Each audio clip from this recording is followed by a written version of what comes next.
We're in the beautiful English village of Chinner in Oxfordshire. I'm Eddie Botsio, and this is A Life in Pictures.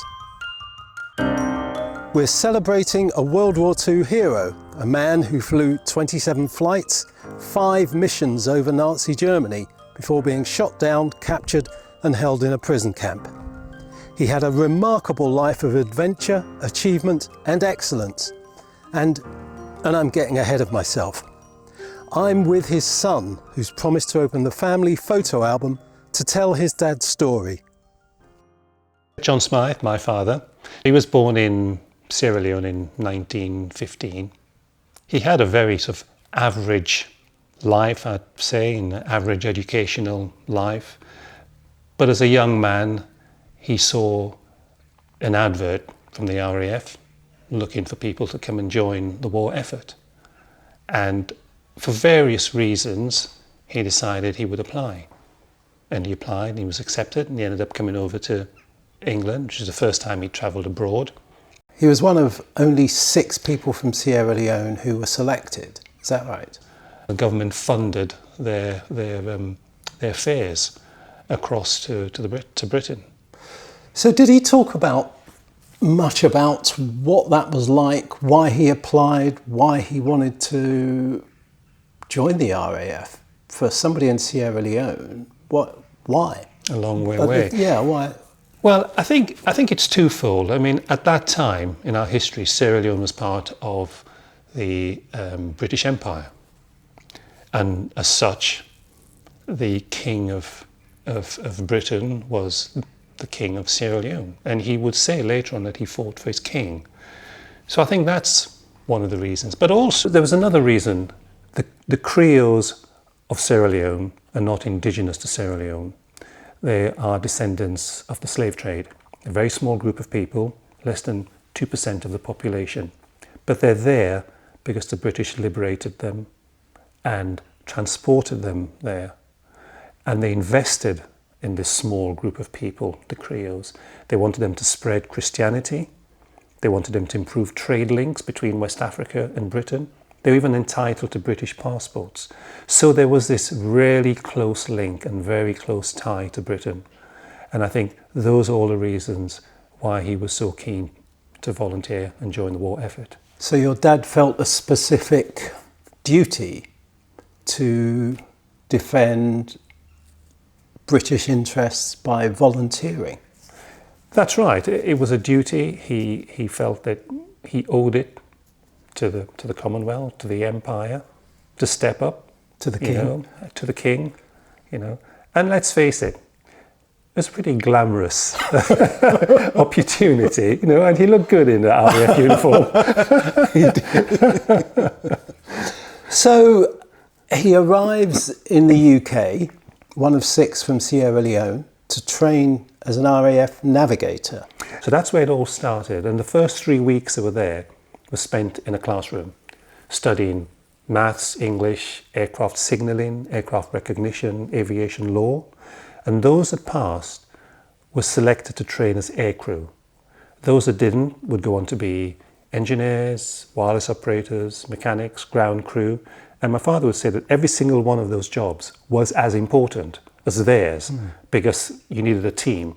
But not everyone was suitable for aircrew. So those that passed then trained to become aircrew. And at the end of the training camp, they would all sit a sort of final examination. It wasn't a pass or fail. It was just a testament to the fact that they completed the course. I think there were about 95 or so men. And out of that, 5 were immediately promoted to officer, and he was one of those 5. Wow. Which was quite an achievement, bearing in mind that 2 years before, the RAF had a colour bar. Yeah. And there he was being saluted and called sir, and he had to eat in the officer's mess and that sort of thing. But then they started training to fly. And he would start training to fly, and he was flying solo. But at that particular time in the RAF history, the accuracy of bombing was incredibly bad. It was estimated that 1 bomb out of every bomb load that was dropped from a plane fell within 5 miles of the target. Wow. So targets weren't being destroyed. Yeah. And they realised they needed a specialist crew member whose job it would be to direct the aircraft from the base in the UK across into Germany and the occupied territories, correctly identify the target so it could be bombed, and then direct the plane back to the base, and that would be a navigator. So trainee pilots who had a high aptitude for maths, who'd scored high in the mathematical modules, were converted to navigators, to train as navigators. And my father was very good at maths, so he was one of those chosen. I mean, he was quite disappointed, initially, because he wanted to be a flyboy. But it was sold to him as, look, this perhaps is the most important job on the plane, because you need to get to the target. And this is in the days before GPS, sat-nav, they had very basic maps, very basic equipment to use. And of course, they only flew at night. Because the RAF bombed at night, the American Air Force bombed during the day. So, it was a difficult task. And so many planes were lost during training. I think we forget that, not being able to find their bases on the way back, striking objects when they were landing, mid-air collisions. A lot of these young men lost their lives before they even got into the war. Average age between 19 and 24. So difficult times. What was your father's experience being in the RAF at that time? I mean, he's one of very few black officers, let alone black men in the RAF. Surprisingly, it was a great experience. He would say later on that they were some of his best days, his best times. Now, a lot of people may have said, well, that can't be right, because we know there was a lot of racism in the RAF. And yeah, there probably was, But his personal experiences were great. He never had any racism from RAF personnel whilst he was there. In some ways he was almost fated. It was like this novelty, have this black man, and he's a navigator, he's officer, and he's pretty good as well. We actually want him on our crew. So he didn't have any problems. He really didn't. That's good. And I guess also you get a situation where it's a group of people coming together to fight the common enemy. And I think that accounts for a lot. Now, I want to talk specifically about that fateful day. The date was? 18th of November 1943. We're laughing, but to me, I've read the story several times, and it's like something Jason Bourne went through, or it's a Bond movie. Tell us what happened. Well, I mean, they were tasked with bombing a fairly heavily defended target in Germany near Mannheim. As it transpired, it was actually a diversionary bombing mission, because there was a much larger strategic mission going on somewhere else in Germany. Of course, no one knows this at the time. You were just given a task. And they set off from their base in Downham Market, 5:15 in the evening, headed out to Germany. And, as they were sort of approaching the proximity of the target, they could see searchlights, they could see sort of explosions, from anti-aircraft guns. And they sort of thought, this is not going to be an easy mission. And as they got closer to the target, the plane was being buffeted by, the percussion of exploding shells. They were being rattled around, of course, praying that they were still going to get there. And then one of the things they feared might happen did happen. The plane got hit by a shell. In fact, the shell didn't even actually hit the plane. It just exploded underneath it, close proximity, sending shards of hot metal flying through the plane. So my father was hit twice. He was hit in the thigh, and he had a bit of shrapnel which punctured his abdomen, went in the front and came out the back. Fortunately, missing vital organs, And one of the engines immediately caught fire and had to be shut down. They were very close to the target, and they managed to drop the bombs and turned, heading back for England, hoping they would make it.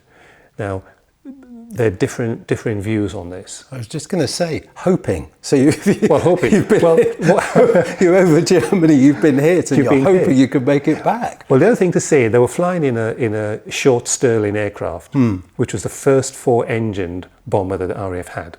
When it first came out, 1937, 38, state of the art. But by the time my father's squadron, 623, received it, it was past its sell-by date. You know, the Wellington, Halifax was out, the Lancaster was out. So it was a very old plane. It was slow, it was lumbering. Now it's only got 3 engines. So, you know, the chances of getting back weren't looking good. And they were attacked by a night fighter. Now, they had been attacked by a fighter before, and their maneuvers you would conduct. You know, you would corkscrew, you could side slip. With 3 engines, there's no corkscrewing, there's no side slipping. And the other thing is you couldn't get back up to altitude. Yeah. You know, and the plane was riddled with bullets, and the skipper knew they were going down. They could not maintain altitude. So he then gave the order to bail out. Which is where things get even more interesting. Things get very interesting. So you're in a burning aeroplane, and you're told one of the engines are on fire. Yeah. You're losing altitude in the dark over Germany. Over Germany. What do you do? So what did your dad do? He did what they all had to do, which is jump out of the plane using parachutes. And even that is not as straightforward as it sounds, because only 25% of men jumping out of a Stirling aircraft survived. With a Lancaster, it's even less. So you can imagine a very small hatch. You've got all these men have got to run to this hatch whilst it's diving towards the ground in the pitch dark with a parachute on your back and all your equipment, and they've all got to get out of that hatch one at a time. How many in the crew? There were 7. Oh, and incredibly, they all got out. And he made a successful parachute jump. He landed in a snow-covered field in the pitch dark in the middle of nowhere. Injured? He was injured, still injured, yeah, still bleeding from his wounds. So what happened next? He took off his parachute and sort of hid it. He looked around. In the distance, he could see some lights. So he walked, cautiously towards the lights, and it turned out to be a tavern. And there were bicycles outside. So he stole a bicycle, and he cycled as far away from this location as possible, because he was thinking they're going to be soldiers looking for downed airmen. So he cycled for quite a while, and he saw a barn, and he was feeling tired. He thought, time for some rest. And he threw the bicycle into a river nearby and went into the barn, to get some sleep. And here he made his first mistake. He reached into his pocket and pulled out his packet of RAF cigarettes and lit one. He would later find out that someone saw the light from the cigarette, because he hadn't been in the barn for half an hour, and he heard these German voices shouting.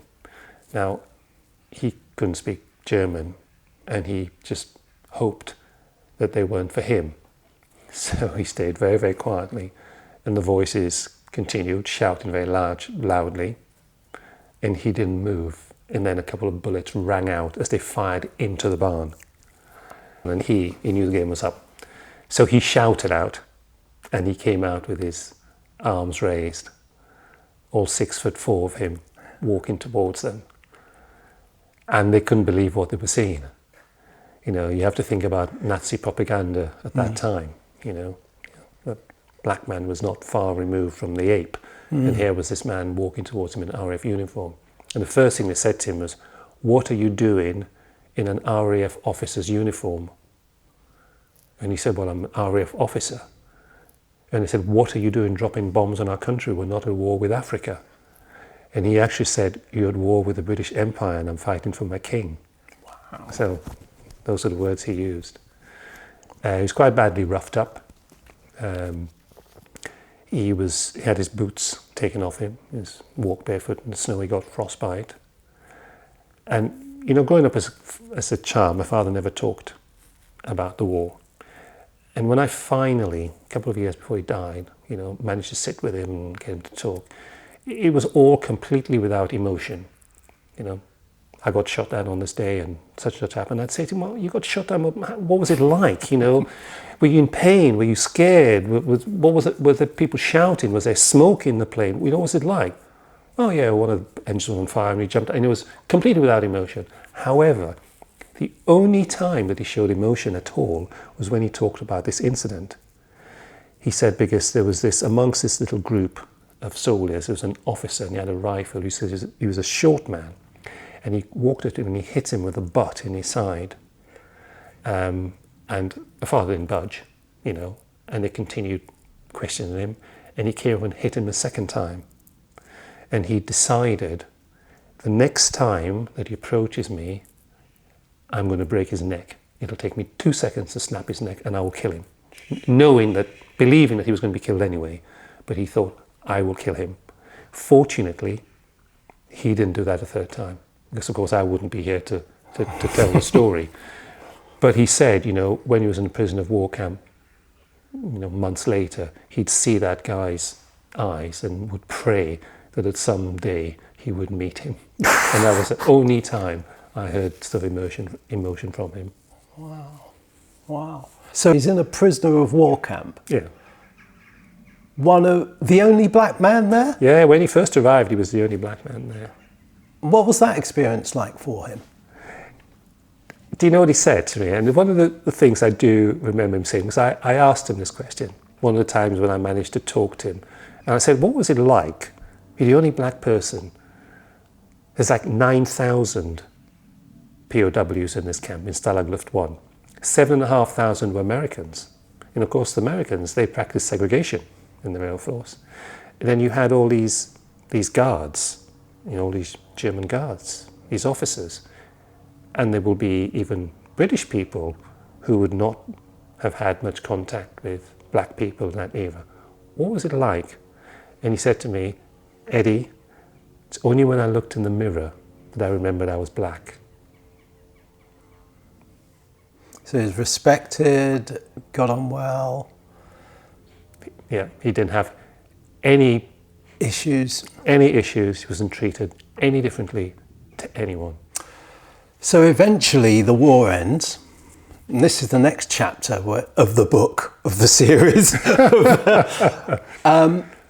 Tell me what happens at the end of the war. He returns to the UK. Yes, so the camp is liberated in April 1945 and he comes back to the UK. He's based in London. He's still an officer in the RAF. So, he's been shot down. He's been quite badly wounded. He's been quite brutally interrogated. He spent 18 months in a prisoner of war camp. The first thing he does when he gets back, he signs up for a second tour of duty. Like father, like son, stubborn.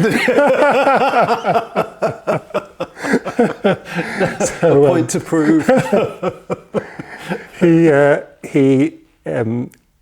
joins a Lancaster squadron to retrain. So the war in Europe is over at this time, but the war in Japan is still on. So it's different bombing techniques. So he's training for the bombing techniques in Japan. But before his squadron can become operational, the bombs in Hiroshima and Nagasaki are dropped. So the World War is now over. And he remains in the RAF. But he's seconded to the Colonial Office, at a Colonial Office based in London, and their role was to look after the welfare of the mainly Caribbean men living in the war now that living in England now that the war was over. Because it was a difficult time for them. They're miles away from home. You're a different culture. And also they no longer had the discipline of the military behind them. Yeah. So, you had problems, you had fights breaking out. One of the things he used to do, he used to defend them when they were court-martialed. So again, he had no legal training. But because he was very eloquent and very articulate and he could put together defense, very, very successful. And I think that's where he got, I know that's where he got his taste for law. Was it at this point that he got involved with Windrush? Yes. Tell me that story. Well, whilst he was in this role, he was required to board the Empire Windrush. and it was chartered to take a large group of demobilised military men back home. So it was a troop ship, effectively. Yes, it was effectively used as a troop carrier. In fact, it was a German troop carrier in World War I, which was captured.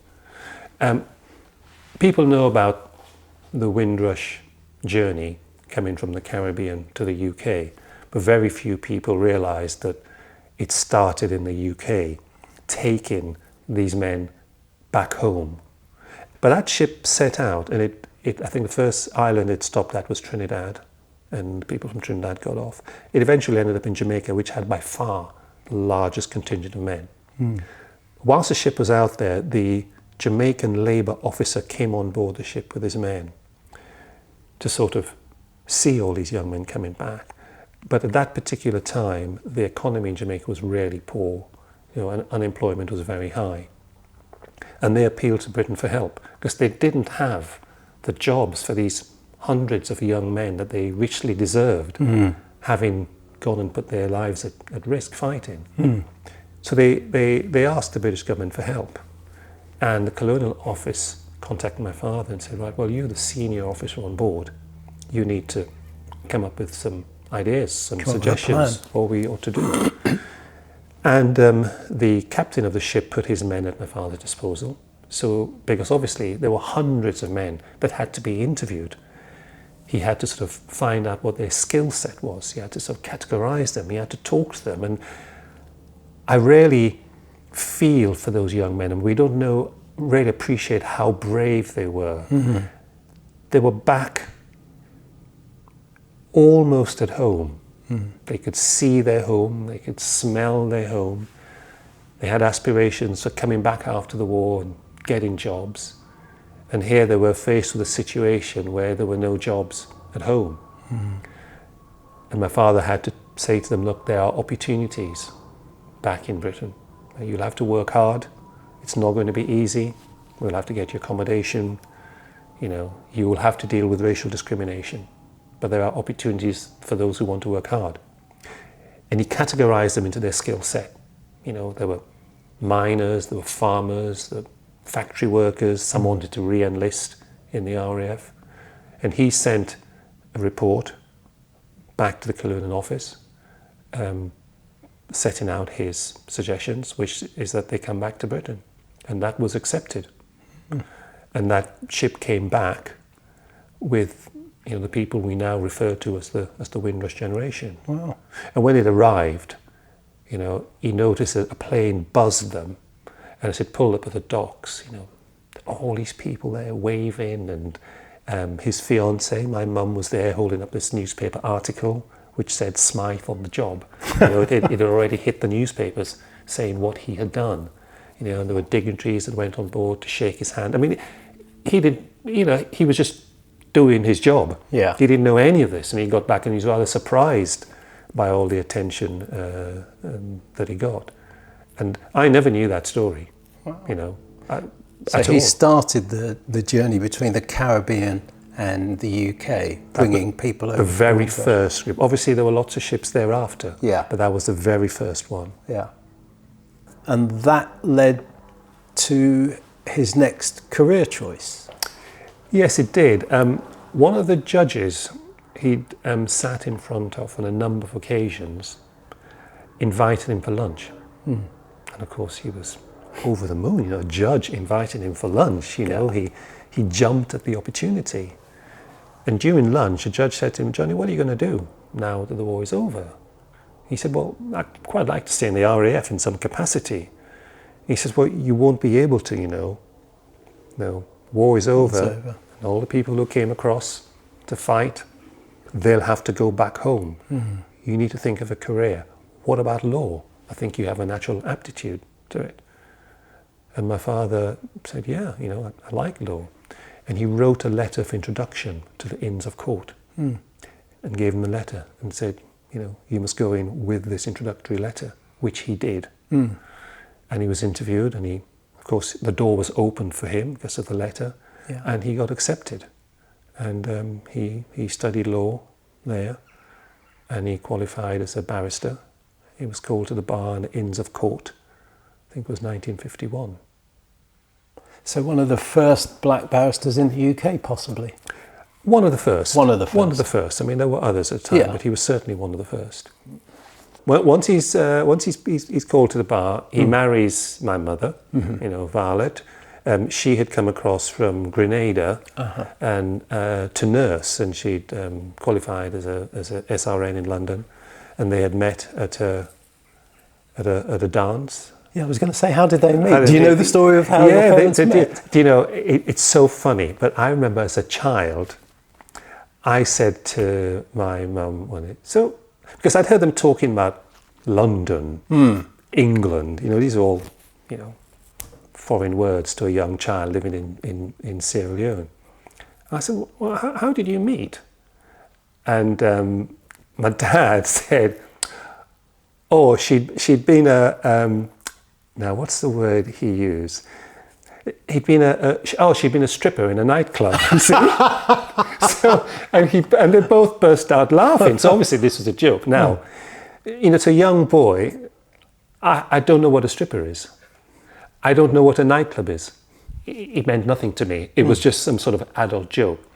Well, months later, we were with some relatives, and I remember who it is. Uncle Frank. He was married to my aunt, my father's half sister, and he said to my mum, because of course my mum was this exotic white lady, you know, living in Freetown. So, Vi, where did you and Johnny meet? And I said, oh, she was a stripper in a nightclub. My mother goes, no! And I remember her when we got home said, you never say that again. I thought, oh, you know, that's what he said. You know? So they met at a dance in London. And he walked up to her and said, I'm going to marry you. Those were his first words to her. And she said, you're crazy, and burst out laughing. Wow. and describe your father, because we can't tell from the pictures except for the one where he looks like a bodybuilder. He's an imposing character, an imposing figure. Very much so. I mean, he was 6'4" and all muscle, you know. And he didn't sort of train. You know, he's not one of these people who went to the gym and did stuff like that. That's how he was. That's how he looked. But he was a sportsman. He played cricket for Sierra Leone. You know, and he played tennis. We had a tennis court and we grew up playing tennis. So yeah, we got our interest in sport from him. Now let's go. So he then goes back to Sierra Leone. Yes. To practice law? Yes, he initially works for the government as a lawyer, as an advisor. Yeah. And sets up a successful practice? Well, initially he worked for the government. So he got promoted to Solicitor General. And then he got promoted to Attorney General. So his progression was fairly quick. And, you know, as Attorney General, you know, he travelled to America.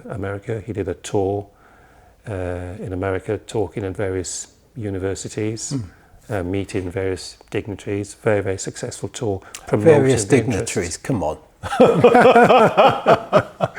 He wasn't just meeting the mayors. No, I think he did that as well. But he did meet the Attorney General Robert Kennedy at the time, because he was like my father was Attorney General, and they met in the state Justice Department. It was a very successful tour. In Miami, he was awarded with a gold key to the freedom of the city of Miami Beach. Okay, so let's talk about your family. You've talked about it a bit. Talk me through who lived in the household. Okay, so my father bought a plot of land in an area which was very undeveloped, known as Spur Road, and there he built his first house. Before that, he was renting, so he built his first house, and in that house, so basically 3 of us were born: Jennifer, my eldest sister, John, my elder brother, and myself. We sort of outgrew the house, but the plot of land allowed him to build a second and a bigger house, which we then decanted into. And there Catherine was born, who was my younger sister. So there were 4 of us. My father had a child before he went to war, Donald, so when he was a very young man. And my mother insisted that he come to live with us. So there were basically 5 of us. So he was quite a bit older than we were. But there were basically 5 of us living together in the house. And a happy household, Yeah. focused on achievement, education. Yeah, I think so. Except for one recalcitrant youth. I can't imagine who that would be. But yeah, I mean, but I would say it was a happy house. I mean, we didn't really want for anything. No. And to be honest, you know, we had a very privileged childhood. You know, I think back now, you never realise how privileged it is until you're away from it. But you know, we'd get up on a Sunday morning, go to church, come back, play tennis, then drive down to the beach and have a picnic. You know, it's fantastic growing up. And the country was very stable there. You know, so yeah, I'd say we did have quite a happy childhood. Like any family, you have your problems. Yeah. Like any family, you have your issues and your ups and downs. You know, we're no different to that, but there's never any violence. My father did not believe in physical violence. You know, mental violence was bad enough. But yeah. What was his voice like? I look at his frame and how you describe him. Booming voice, softly spoken? No, surprisingly softly spoken, very measured. Very measured and very calm. And even, you know, I used to go to court to see him because I was just, you know, fascinated by all the procedures. And even in court, you know, he was quite calm. Yeah. But someone like my father didn't need to raise his voice. I was going to say, yeah, that's the impression You know, I get. there's many a time I've stood at the bedroom door and he's been lying in his bed, been grilling me about something, and I'm standing there quaking in my shoes. You know,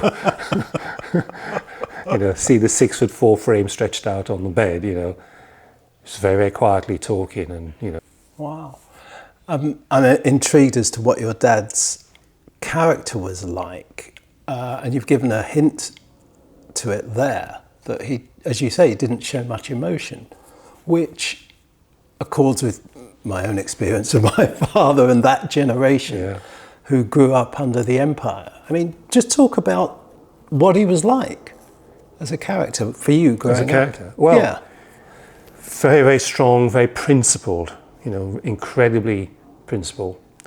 And you know, he operated in a society that was quite difficult.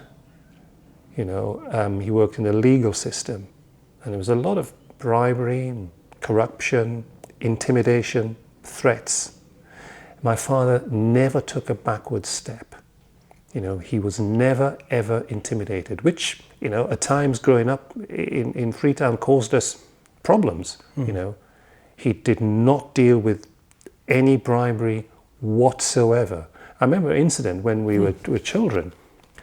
He'd been out and someone had came to the house and left this box for him. He got back in. My mum said, oh, such and such came, and he left this box. My father opened it, full of money. And my father was furious and said, why did you take this? And he said, I didn't know what it was about. It transpired he was prosecuting a case against this particular person's business, and this was the bribe. He put the money straight in the car. He drove down to Lumley Street police station, picked up an officer, put him in the car, drove down to the guy's house. With the officer there, he walked in and handed him that box of money and said, don't ever do that again. And that was the man that he was, you know. And he faced threats, you know, violence on cases which he'd tried. He once accepted a case on behalf of the government. He was asked to defend someone. A long way through the process of the case, he was contacted by officials from the government saying, we want you to just drop this case and let it go. And he said no. He said, no, I am defending someone who I believe to be innocent, and I'm duty bound to defend him. And he was told, this message comes from the president. He wants you to let this go. My father said, no, there's no way I'm doing that. And he defended him. After that, there's all sorts of rumors started going about. articles in a newspaper about my father, and he was corrupt. And as children, I remember I was at school at the time and I was getting comments from other children, people shouting things in the street. My father actually came to England on holiday, and my mother called him and said, "Don't come back, because the word on the street is you'll be shot on sight. The president wants you shot." My father said, "I've done nothing wrong. When my holiday's over, I'm coming back." He came back, landed at Leone airport, and he saw this guard coming up to him. He thought he was going to be arrested, and the guard came and said, "Can I carry your bag, sir?" He said, "Yeah, sure." On Sunday, he went to church with my mother, and people all looking around thinking, "Oh my God, he's back, he's back." And what happened over a period of time?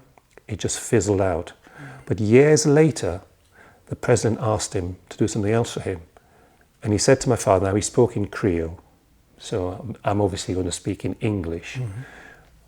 But what he basically was saying is a senior person doesn't apologize to a junior person. This is like a direct translation. It's slightly different in Creole. He said, a senior person doesn't apologize to a junior person. But for what happened 3 years ago, I will apologize. Wow. That gives you an idea of what my father was like. Yeah. He would never take a backward step. Two things. One, can we have the Creole phrase?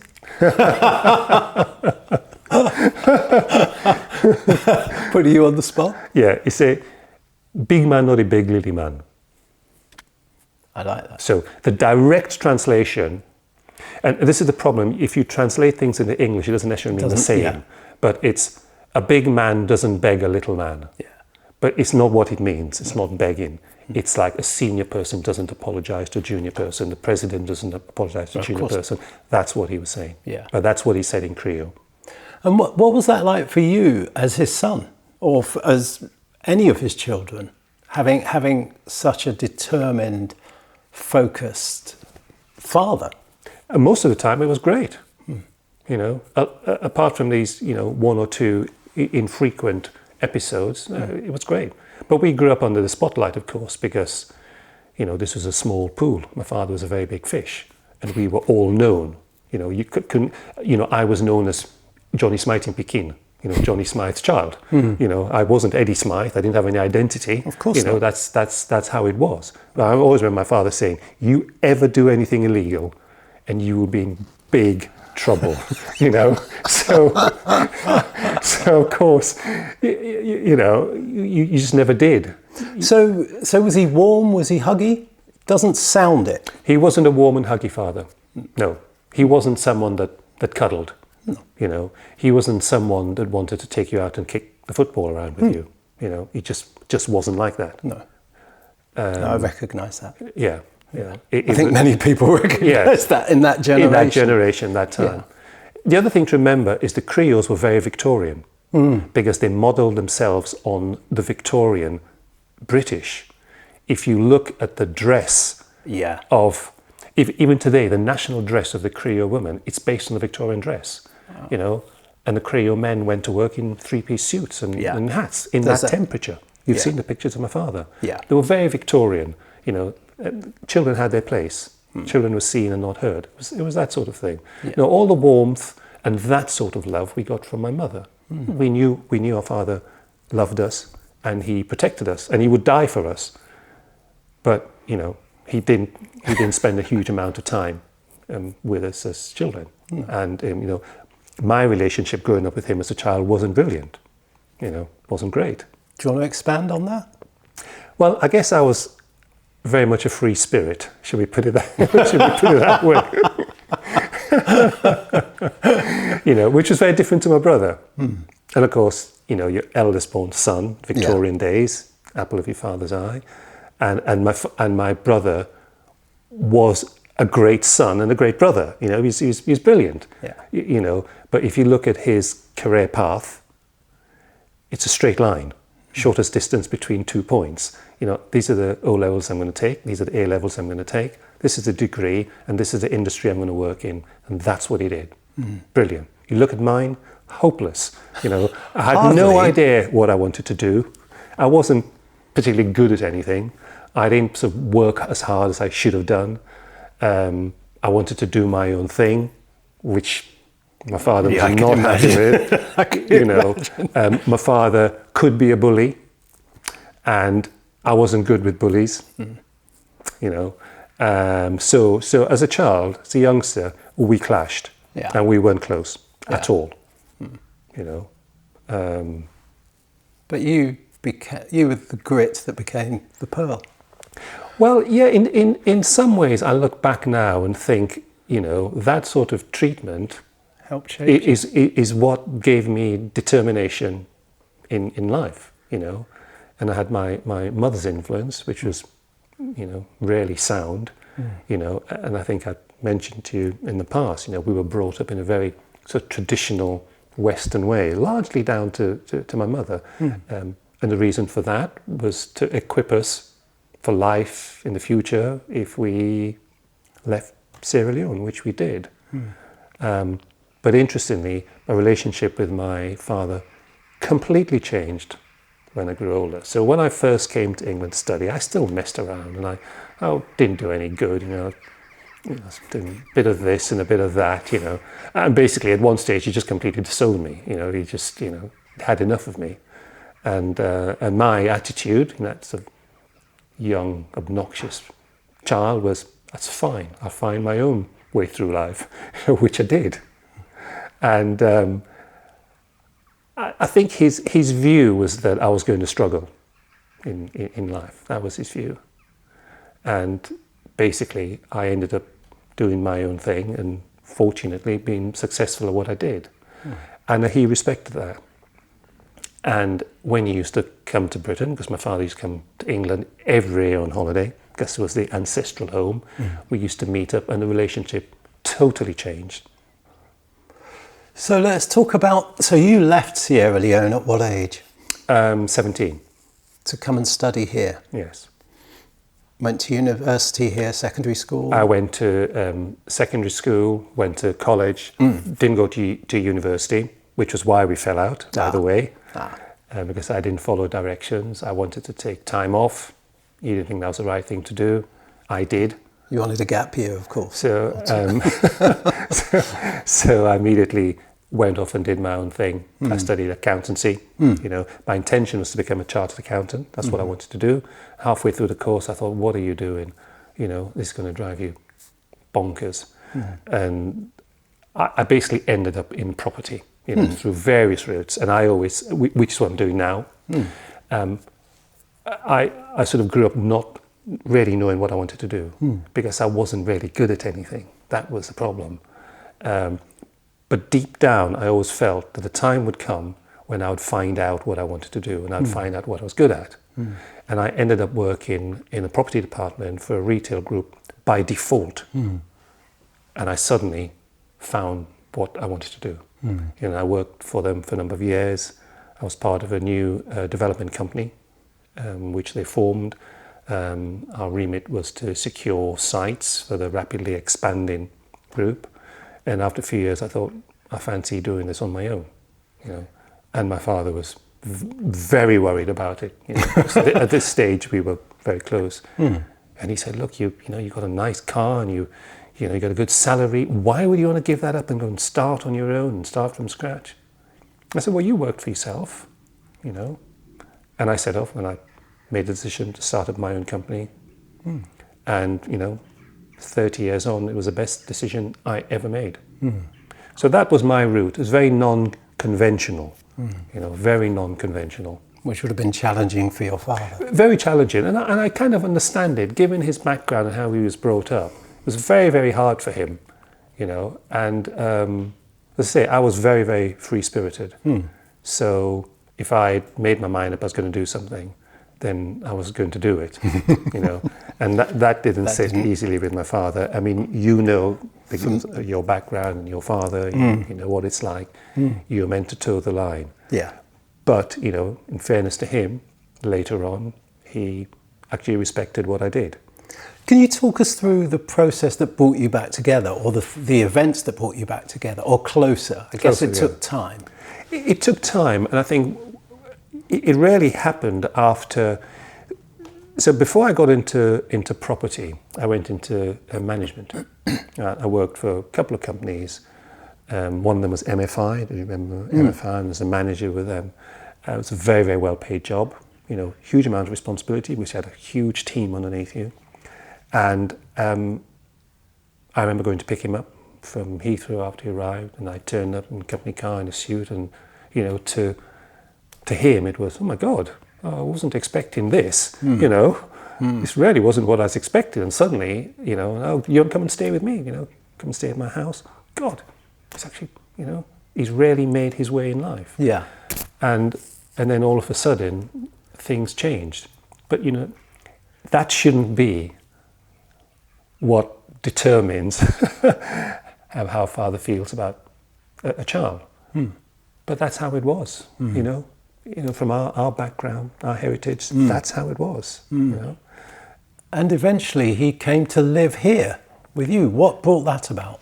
Well, eventually he retired, you know, through age he retired, and he'd had a couple of some mini strokes, a couple of mini heart attacks by this stage, and you know, the medical care in Sierra Leone, particularly then, wasn't very good. So they made the decision to retire. So when he came to live with me in Tame. It was a bungalow, so it was perfect. So he lived with me for a while. He sold his properties in Sierra Leone, sold it all, realised some values, and then said, well, I love this house, I love Tame, I'll buy this off you. And that's what he did. So he bought the house off, and we moved somewhere else in Tame, and we were very close by. So what was it like for him arriving back in the country he'd fought for all those years ago, having kind of left England behind and gone back to Sierra Leone? It was quite an adjustment, particularly late in life. It is, but remember that he used to come on holiday almost every year. Yeah. You know, so he still had buddies over here, and he just loved England. I think his time in the RAF is what, you know, caused that. Yeah. But he did really like the country. You know, he sort of knew and understand the people. Yeah.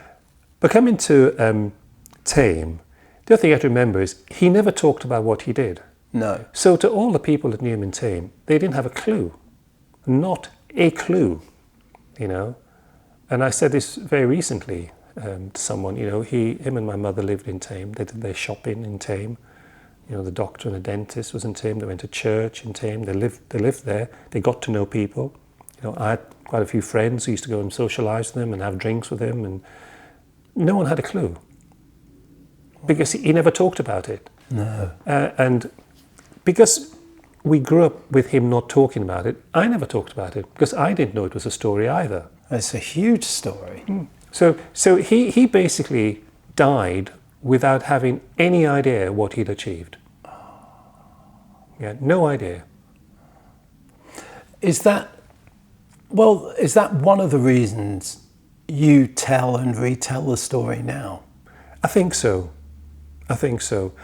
I didn't even realise that was the reason, if I'm honest with you. It started quite slowly. I was interviewed by the London Museum. They did a video, and the video went on to have 400,000 views, and it sparked a lot of interest in the story. So people then wanted to talk to me and ask about it.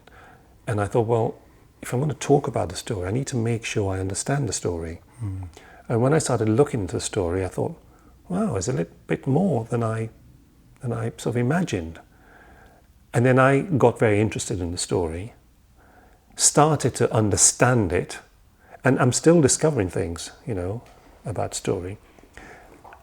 And then felt quite disappointed in myself that I hadn't thought of doing this a long time ago. Why didn't I do this when he was alive?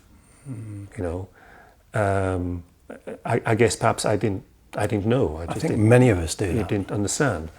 But then I suddenly realised that part of the reason why I was doing it was to almost make up for that. So I want you to know the story. I want you to understand what he achieved.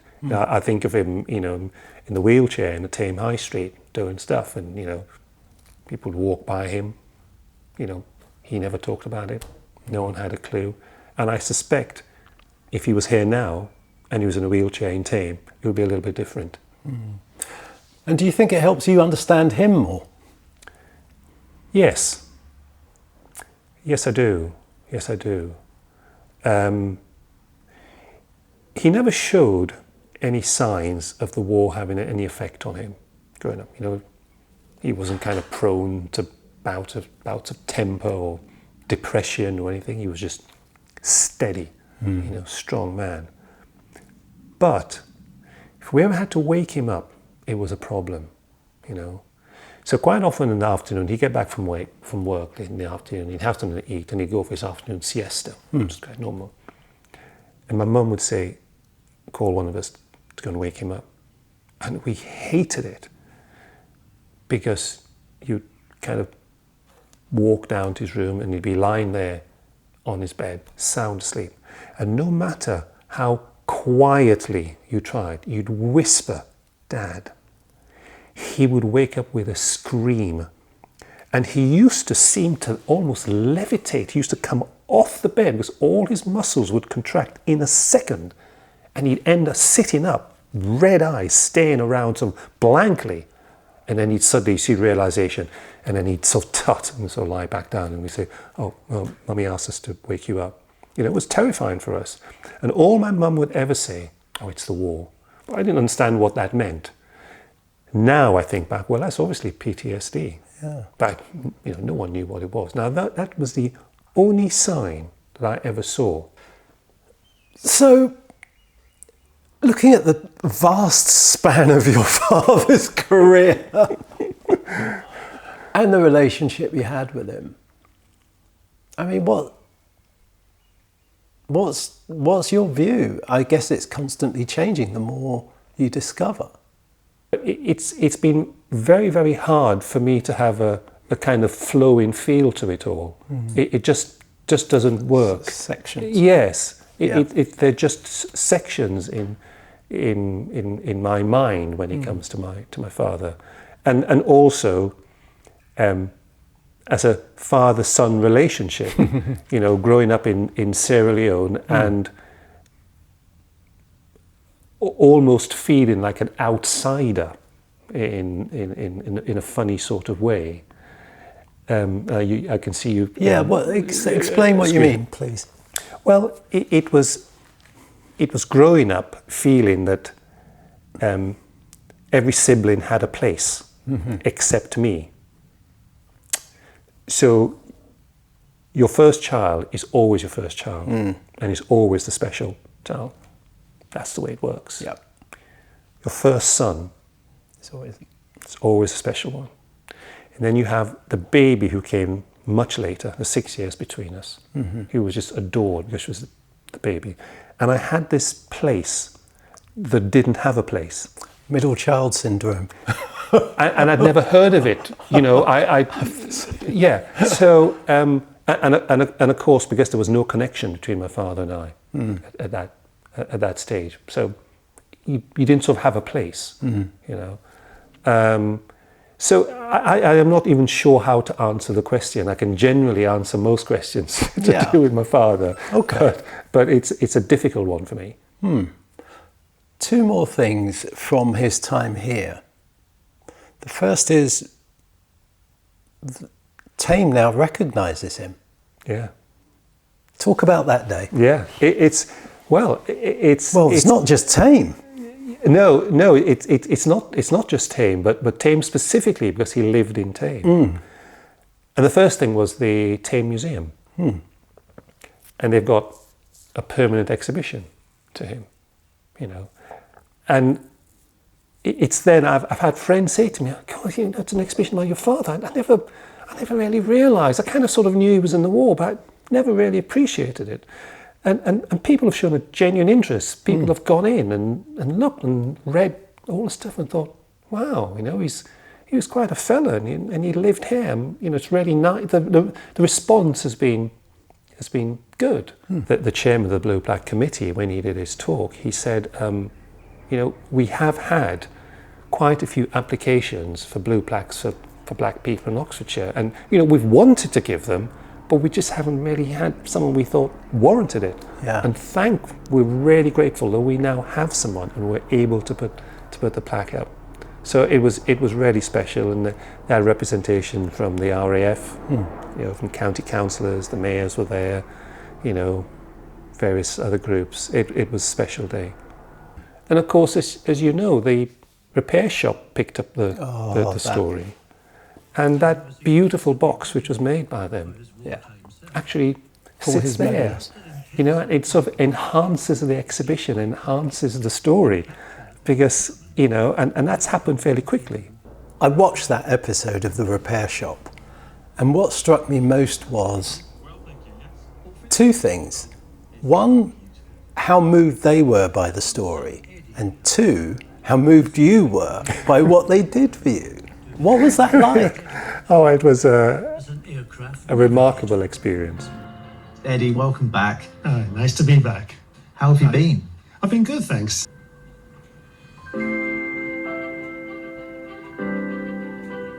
Oh my goodness.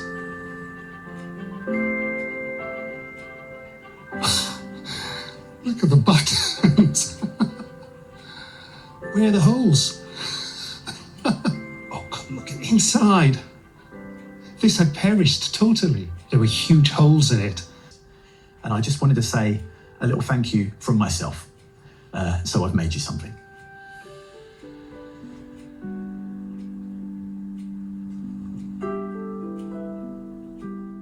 The emotion you saw was genuine. I was totally blindsided. I didn't know it was coming. They obviously didn't want me to know it was coming because they wanted to get genuine response.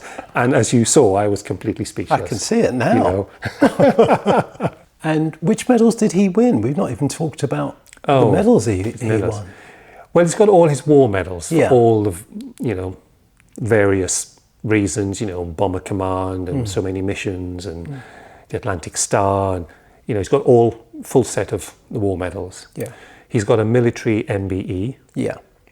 He's got an OBE as well. He's got various medals from Sierra Leone. Member of the Republic of Sierra Leone, the Roquel Medal, quite a few of those. And he's got the Order of St. Lazarus.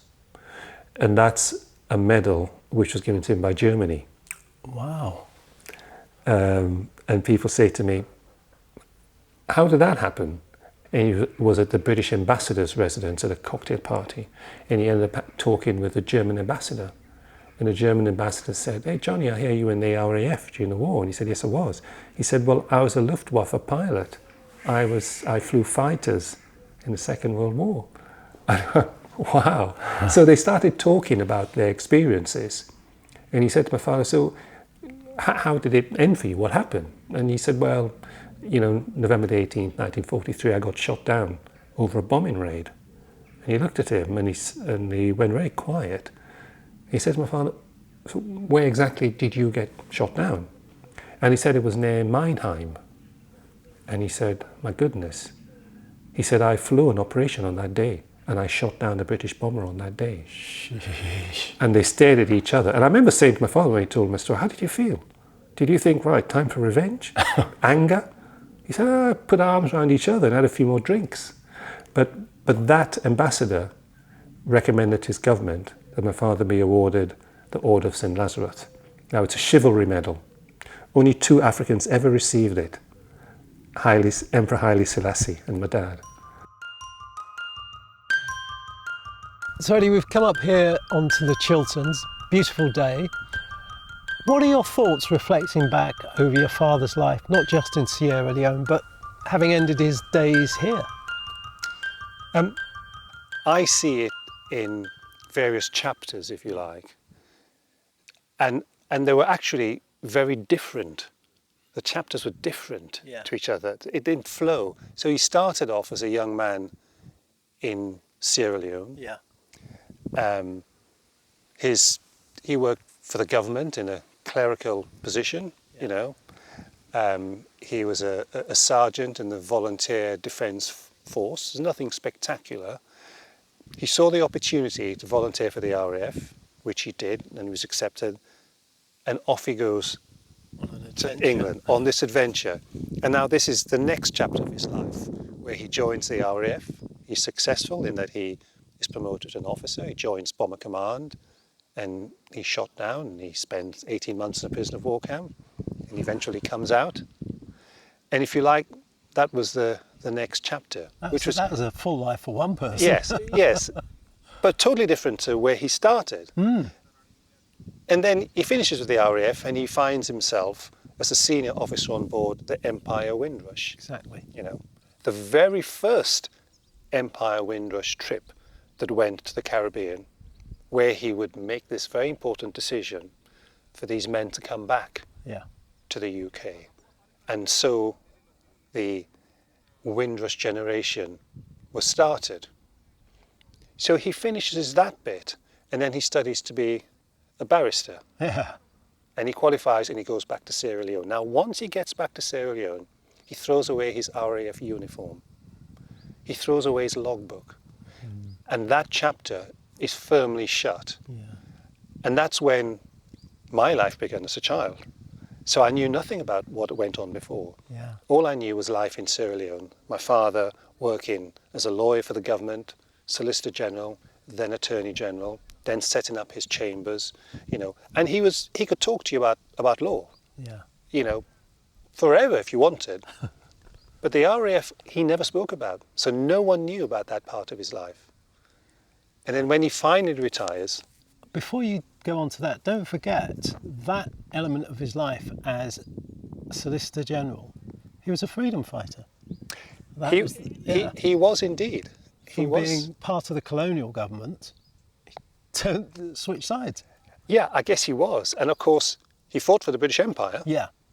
But as Solicitor General, he would fight for independence. Yeah. And in fact, he would help to write the laws for independence. Yeah. You know? Yeah. So one chapter closes, and the next one opens. And then when he retires, he comes to Britain. And he retires, you know, here in Tame, who we're looking over at, and lives with me for a period of time, and then buys the house, a nice bungalow. And no one was aware of his past. No. So even though he lived in Tame and did his grocery shopping in Tame, and you know, his doctor was in Tame, and he went to church in Tame, and he got to know lots of people, none of those people had any idea of the RAF, the Windrush. Yeah. And that was his final chapter.